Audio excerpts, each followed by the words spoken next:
Prezados alunos, prezadas alunas de filosofia moderna e contemporânea. O que nós chamamos de modernidade foi construído por alguns eventos históricos. Os eventos históricos constituem aquilo que nós definimos como um projeto de civilização.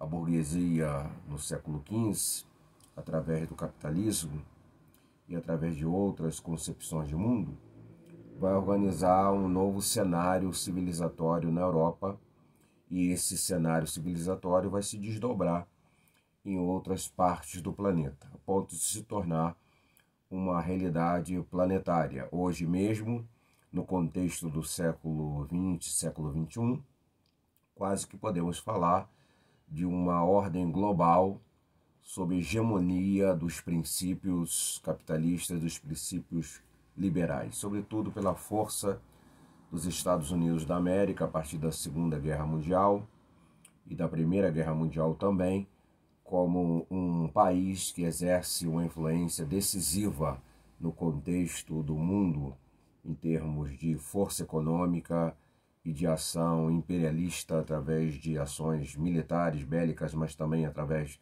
de processos culturais. Pois bem, existem alguns fatos históricos, então, que vão determinar a face daquilo que nós chamamos de modernidade. Quero destacar, então, nesse momento, 4 fatos históricos importantes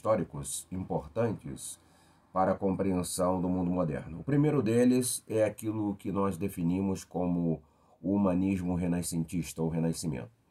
O renascimento foi uma experiência cultural no contexto da civilização europeia, sobretudo ali no espaço da nação que nós chamamos Itália. Ali houve um desenvolvimento bastante significativo dessa concepção de mundo renascentista. O Renascimento é uma retomada, é uma boa definição apresentá-lo como uma retomada dos valores da cultura greco-romana. O Ocidente vive uma tensão dialética já há um bom tempo entre duas heranças poderosas, a herança greco-romana de um lado e do outro lado a herança judaico-cristã.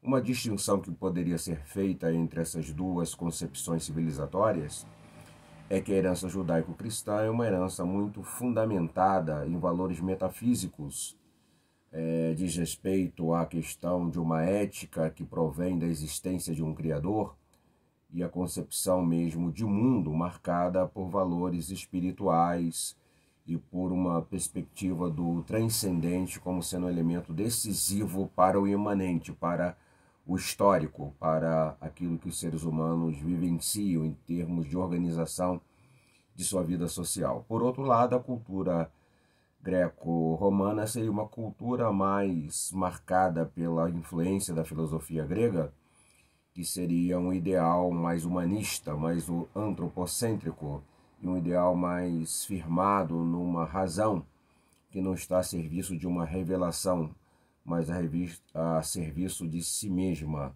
em termos de autonomia da sua possibilidade de ação, de inteligência no mundo.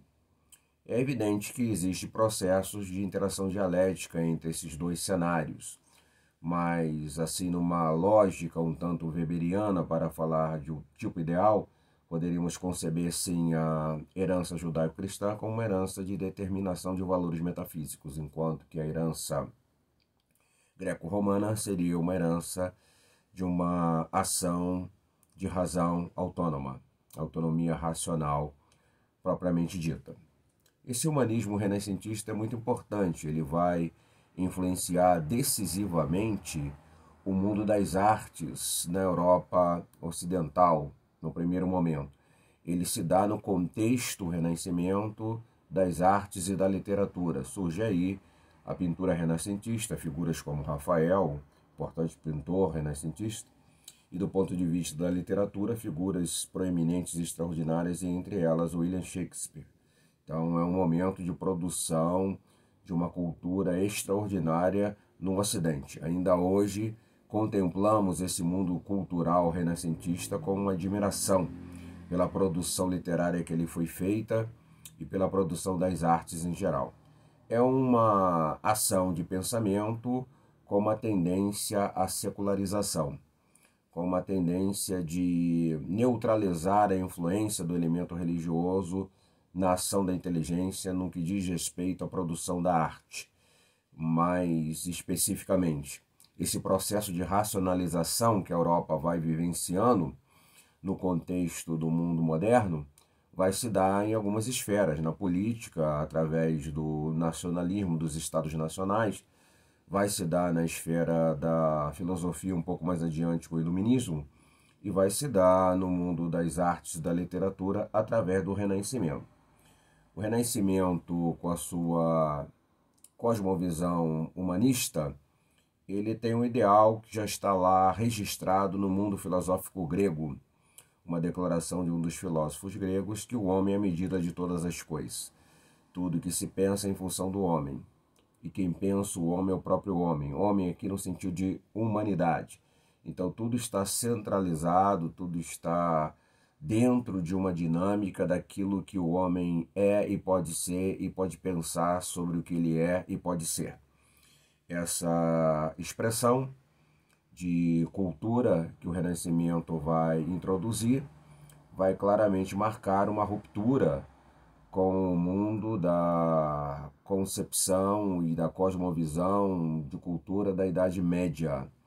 Na Idade Média, toda a produção da arte está voltada para uma dimensão catequética, para evangelização a partir daquilo que a Igreja define como sendo verdade.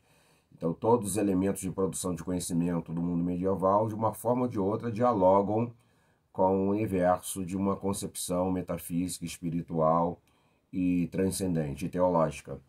Já agora, nesse mundo moderno, se começa a ter uma autonomia do intelectual e do artista em relação à igreja, em relação à religião, para pensar o pensamento e para pensar pensamentos que articulam interpretações do mundo real.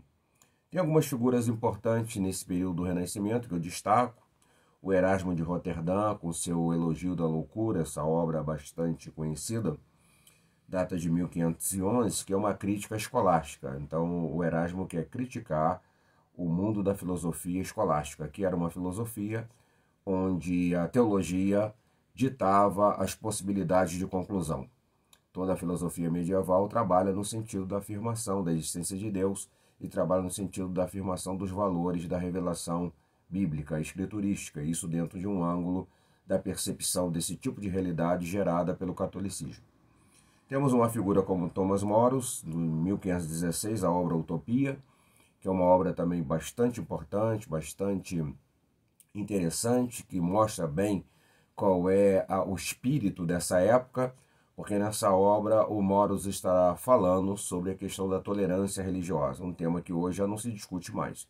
Se entende perfeitamente que todos os povos e todos os indivíduos têm o direito de ter as suas escolhas no que diz respeito à religiosidade, à fé, às definições desses valores. Houve uma época na história do Ocidente que não era assim. Se tinha uma concepção hegemônica e se tinha uma concepção monolítica da cultura religiosa, onde os indivíduos deveriam estar de acordo, porque qualquer contestação poderia ser penalizada de forma implacável, inclusive com a pena capital, a pena de morte. Então já se teve um mundo ocidental, durante o período da Idade Média, que antecedeu a Era Moderna, em que as pessoas eram punidas pelo que pensavam, ou pelo seu direito de ter escolha dessa ou daquela opção de fé ou de cultura.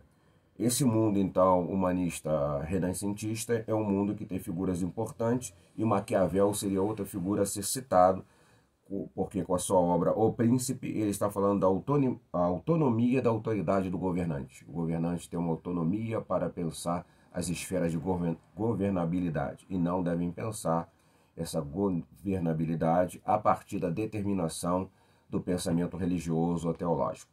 Então estão aí algumas figuras importantes. O humanismo renascentista é um desses 4 fatos históricos decisivos para a modernidade. Na próxima aula, no próximo encontro, estaremos desdobrando ainda esse aspecto.